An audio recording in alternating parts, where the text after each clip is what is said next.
తెలంగాణలో సమ్మక్క సాగర్ ప్రాజెక్టుకు line clear అయింది. ఎన్ఓసీ ఇచ్చేందుకు ఛత్తీస్గఢ్ ప్రభుత్వం అంగీకరించింది.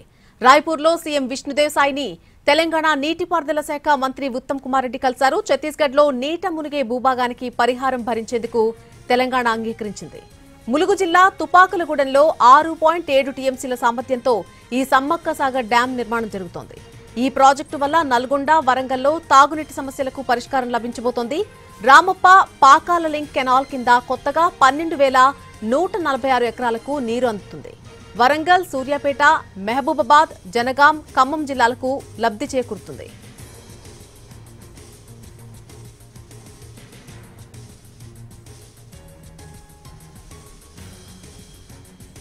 తెలంగాణలో సమ్మక్క సాగర్ ప్రాజెక్టుకు పూర్తిగా లైన్ క్లియర్ అయినట్టే చెప్పుకోవచ్చు. ఎన్ఓసీ ఇచ్చేందుకు గాను ఛత్తీస్గఢ్ ప్రభుత్వం అంగీకరించింది. ఇది అంశానికి సంబంధించి పూర్తి అప్డేట్ మా ప్రతినిధి చారి అందిస్తారు. చారి, సమ్మక్క సారక్క ప్రాజెక్టు నిర్మించాలని ప్రభుత్వం నిర్ణయించినటువంటి నేపథ్యంలో అంతర్రాష్ట్ర సమస్య ఉండకుండా, అంతర్రాష్ట్రానికి సంబంధించినటువంటి సమస్య భవిష్యత్తులో తలెత్తకుండా తెలంగాణ ప్రభుత్వం ప్రయత్నాలను ముమ్మరం చేసింది. దాంట్లో భాగంగానే ఛత్తీస్గఢ్ ముఖ్యమంత్రితో మంత్రి ఇరిగేషన్ శాఖ మంత్రి ఉత్తమ్ కుమార్ రెడ్డి భేటీ అయ్యారు.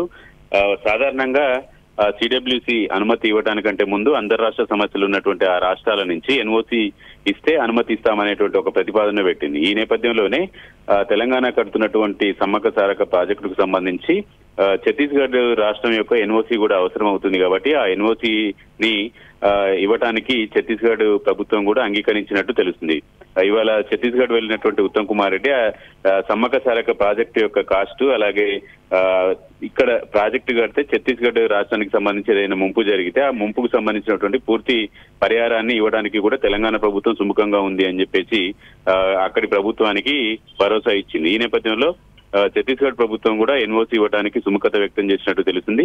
సమ్మక్క సారక్క ప్రాజెక్టుకు సంబంధించి సిడబ్ల్యూసి అనుమతి ఇవ్వాలి అంటే ఛత్తీస్గఢ్ ఎన్ఓసి ఉండాలి. కాబట్టి ఛత్తీస్గఢ్ కూడా ఎన్ఓసి ఇవ్వడానికి ముందుకు వచ్చిందంటే ఆ ప్రాజెక్టు ఇక ముందుకు వెళ్తుంది అనేటువంటి ఆశాభావంతో మంత్రి ఉత్తమ్ కుమార్ రెడ్డి ఉన్నారు. ఇందుకు సంబంధించినటువంటి విషయాలన్నింటినీ కూడా ముఖ్యమంత్రికి ఉత్తమ్ కుమార్ రెడ్డి సూచించారు. అలాగే చాలా రోజులుగా జరుగుతున్నటువంటి ప్రయత్నాల్లో ఒక ముందడుగు పడిందని చెప్పొచ్చు.